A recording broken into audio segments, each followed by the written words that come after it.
Hi guys, it's Olivia here with probably the biggest book haul I've ever done on my channel. And I'm Olivia from the future. I've got 31 books to show you. I did not buy these all in the same month. This is accumulated over a couple of months. So as you know, I film books in advance and this book haul is kind of coming to you a couple months late. I filmed this in August last year or something like that.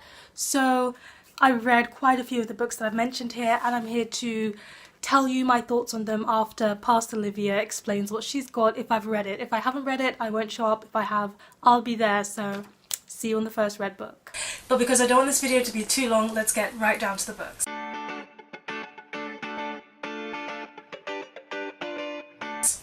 Okay, so I've split them into kind of like groups, and the first group that we're going to talk about is Book Depository sales. I was in Spain for a while this summer. I know this video is probably coming out super late, but I was in Spain for a while in the summer, and instead of, you know, buying books and getting them sent there, I got them delivered home, so I didn't really think about how much I was getting, and there were also sales, so I got quite a lot, and I'm just going to show you the books that I got. I got all of Becky Albertalli's books, so I've got The Upside of Unrecruited here, Simon vs. the Homo Sapiens, and also Leah on the Offbeat. I got all three of these because I'm going to a panel where I will be seeing Becky Albertalli speaking later on, probably already gone now, and I thought it'd be great to have read some of her books before I go there. So The Upside of Unrecruited is about a girl who has lots of crushes and never actually has a boyfriend, and when her sister gets a girlfriend, she starts thinking about what it takes and trying to put herself out there a bit more. I talked about this one in my August wrap-up 2018 because I already read it and rated it highly, so if you'd like to hear my thoughts and a bit more about what this book is about,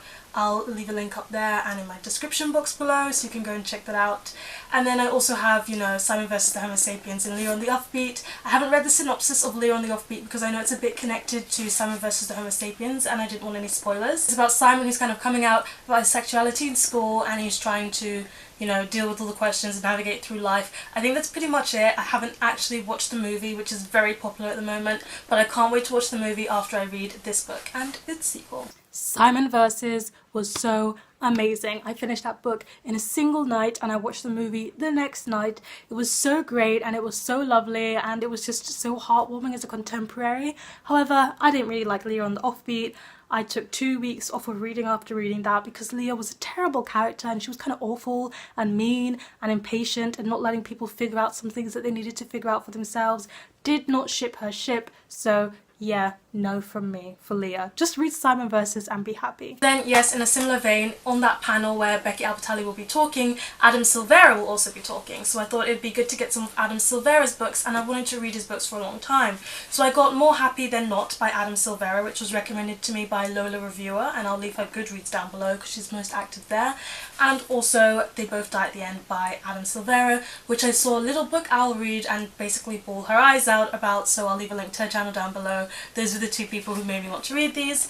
More Happy Than Not is about this guy who is really struggling to find happiness, but he's starting to find it with his girlfriend. But then a boy moves to his town and he starts to struggle with his, I believe it's going to be his sexuality, and whether his happiness is with that boy or with his girlfriend, we don't really know. So you might be thinking, Olivia, this is basically a love triangle situation and you're not into love triangles, but I feel like it goes much deeper than that and delves into like sexuality and happiness, and it's supposed to be a really emotional read, so I'm looking forward to it.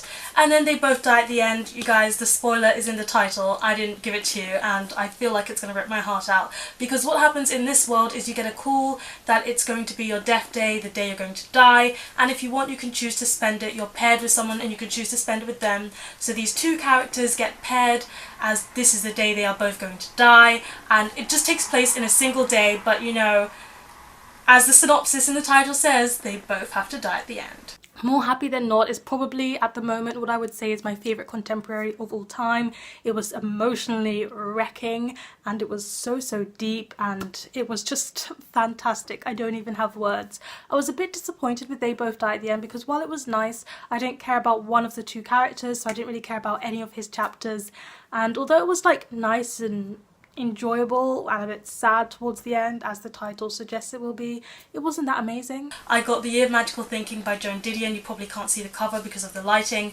This one is about Joan Didion, and it just follows her life after her husband slumps over and suddenly dies at the table, and her daughter is in hospital in a very critical condition. So it's basically her autobiography. She's writing it herself, and I read this book called In Search of Us by Ava Delaria, and it mentioned how good Joan Didion's writing is in that book a lot.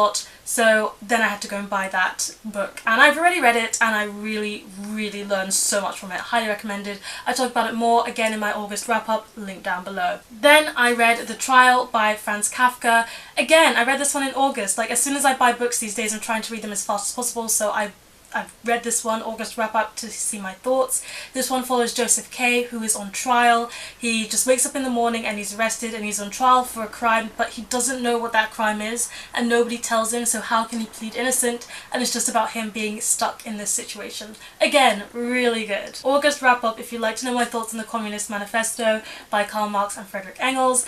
I've studied this one so much in university that I just wanted to read the actual manifesto. You can read it in one sitting. It's like 50 pages really quick.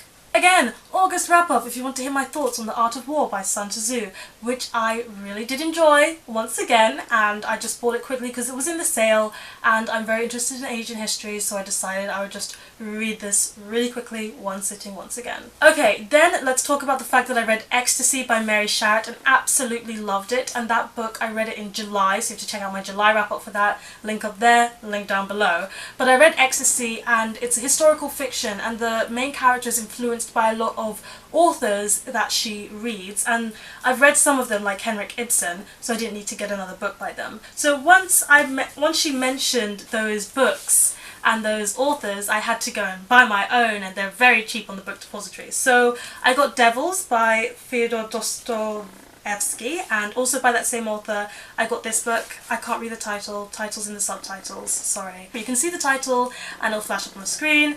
And then also Crime and Punishment by that author, and the Karamazov brothers. So let's just run through those very quickly with very quick summaries.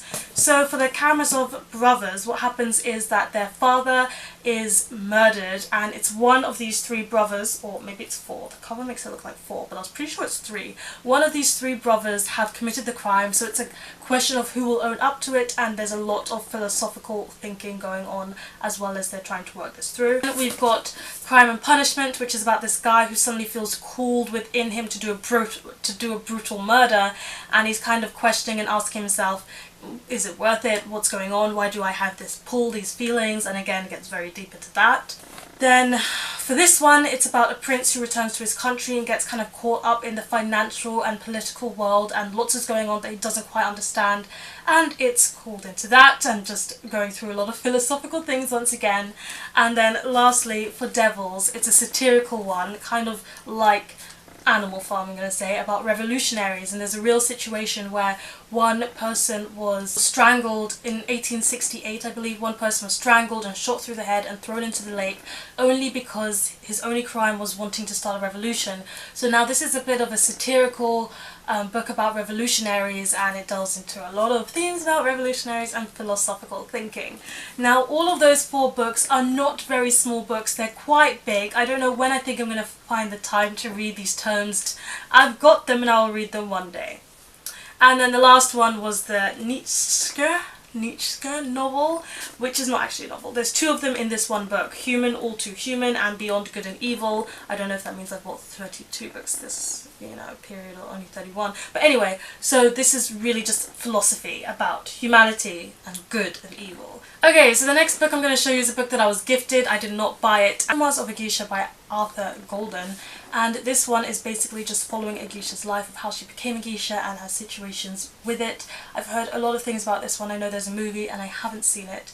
I am very interested in Asian history, as I've mentioned in this video, and we studied Japanese history in history class when I was with this friend in that class, and she knows I've had an interest in that, so she picked this one up for me. She got it from a second-hand bookstore. It was only €1, so secondhand copies for the win, right? Okay, so the next book I have to show you is my impulse buy for this month. I usually have about 1 or 2 impulse buys, but this impulse buy is a box set of Artemis Fowl by Ian Colfer.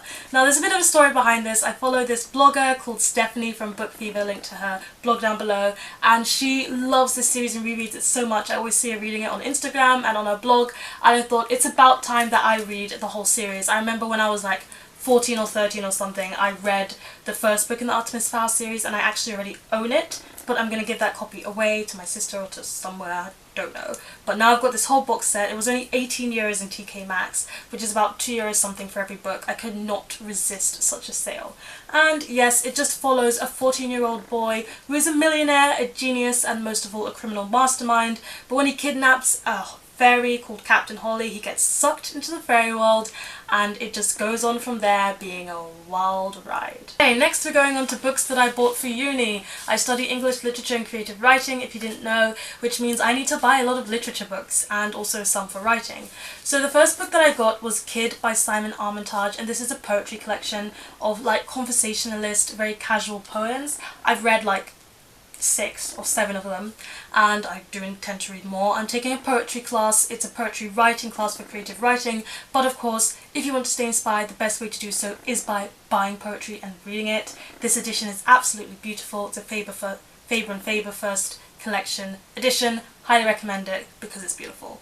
But if you like poetry too, like, yeah, also read the poems. Kid was a really good poetry collection. I like how he linked some storyline to some of those poems, and although in the beginning it took me a while to get into it because the poetry style is not quite my type, by the end of the poetry collection I was totally digging it. So if he can convince me to like a type of poetry that I don't usually like, it's not insta poetry, it's just the conversationist kind of tone to a poem, then he's a genius. I had to get 2 books by Wilkie Collins. I got the Penguin Modern Classics edition, The Moonstone and The Woman in White. I'm taking a course in crime fiction and nation literature, so these are 2 mystery thriller, Victorian thriller novels. The Moonstone is about this Indian diamond that is cursed, and I think someone goes on with that. And in this one, The Woman in White, someone sights like a ghostly figure, and it leads to a bit of a thriller, and there is a plot for someone to be harmed that another person is trying to foil. And these books are quite big. I believe that one's like 750 and this one's like 500, and I need to read them by the end of October. The Woman in White started off so good and I loved the first half. However, it struggles from being a bit too long, and by the second half I'd lost interest, so while it was still a satisfying enough story, it was just far too long. The Moonstone, on the other hand, I gave 5 stars. I absolutely loved it. I was just swept away in the story, in the mystery, and I feel like all the characters were done so well. So yeah, I really enjoyed The Moonstone. Right, and then another one that I got is Christopher Marlowe's Dr. Faustus and Other Plays. I'm taking a module on Shakespeare, and I know what you're thinking, this is not Shakespeare, but for some reason we also need to read 2 of these plays. So I'm going to be reading those like this month, because I need to have read them by the time I go back to uni on October 1st. Dr. Faustus and Tamburlaine were both really boring plays. I absolutely dreaded reading Tamburlaine, and I hated it all the way through because it was just war and suffering and just nothing really interesting happened. Faustus had a bit more of a storyline. I already knew the story, but it just wasn't exciting to me, and those plays were a huge no-no. You guys, I lied! I bought 32 books this month. 32. So, this is my current read, which is Bleak House by Charles Dickens, and this is also for the crime and fiction module. And this one is about Esther. She's this girl who has a very mysterious past. We don't know anything about it, and there's also a lot of like suspicion and digging into family ties, and a murder does happen, or a death. They're not quite sure, but probably a murder because it's like a thriller, mystery, detective novel. And yes, this one is a huge tome at 989 pages. I've started reading it September 1st, and in a poll on Instagram you guys said I could finish it by the end of September, so if my September wrap-up's already out, you can link it up there and get in the description box below to see if I actually did finish reading Bleak House by Charles Dickens by the end of the month. Bleak House was boring for the first 500 pages and then very interesting for the other 500 pages. 1,000 pages long, it's a bit too long, right? But I think it was written episodically, so that explains it. However, at the end there was all the suspense and it was really interesting. It's just the beginning dragged so much. Now we're getting to the foreign language books. So if you don't know, I speak Dutch fluently because I lived in the Netherlands for a lot of my life, and I am learning Spanish. I went to Spain for 2 months for the past 2 years and I've just been learning the language very slowly because I kind of faded out when I'm in uni, but I'm trying to keep to it and really learn. But first of all, the Dutch book that I bought was Valspel by Miriam Maus. And I've read this one before, but I'm just going to tell you about it in English. So this is about Finn, who goes to Spain and he's on holiday, and by some misfortune or fortune, I can't quite remember, he meets these other people and he goes around Spain with them and they're having fun. But then Finn ends up in jail for a crime that he did not commit, and it looks like he's been framed throughout this whole time in Spain, and the friends that he was with, he has no idea where they are and he doesn't know how to get himself out of the situation and prove that he's innocent. This book was so good. I was in a reading slump and I thought, why not switch language to get out of my slump? Best decision I ever made, because, well, not the best decision ever, but like, you get it, because this was a really good book. As well as that, while I was in Spain, the host family that I was living with, because I was au pairing for them, were like, we want you to keep up your Spanish and we want you to learn some more Spanish. So they gifted me 4 second-hand Spanish books, and they would like me to be able to read them before I go back to them for au pairing again, hopefully next year.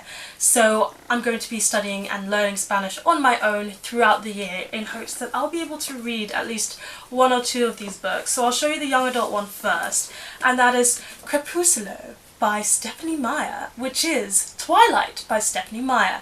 If you know me, you know that I love Twilight and I've reread it 100 and something times. Not really, but like I reread it once a year. Reread it this year already, and so this would be the easiest one for me to start with because it's A, young adult, and B, I know the book in English inside and out, so it'd be a good one for me to read. And then the rest of them are classics, which I know will be very difficult, so I don't know if I'll be able to read them within this after a year, but I'll just do my best. And the first one is Persuasion by Jane Austen, and I have read this one in English, so it'll be very helpful for when I try and read it in Spanish. Then we've also got Muerte en el Nilo by Agatha Christie, which is Death in the Nile, or Death of the Nile in English. I have to read this one for uni for my mystery and for my crime fiction and nation course, so I will have read it in English by the time I try and tackle it in Spanish.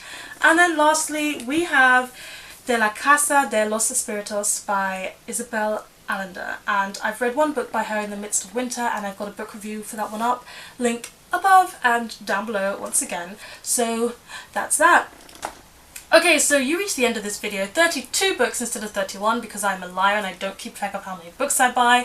Thank you so much for watching this far. I hope you enjoyed it. Let me know in the comment section down below if you've read any of these books or if you plan to, and let me know the latest book you bought. Thank you so much for watching. Give it a thumbs up if you enjoyed it, hit the subscribe button for more, and don't forget to hit that notification bell to be updated every time I have a new video. I'll see you guys in the next one. Goodbye!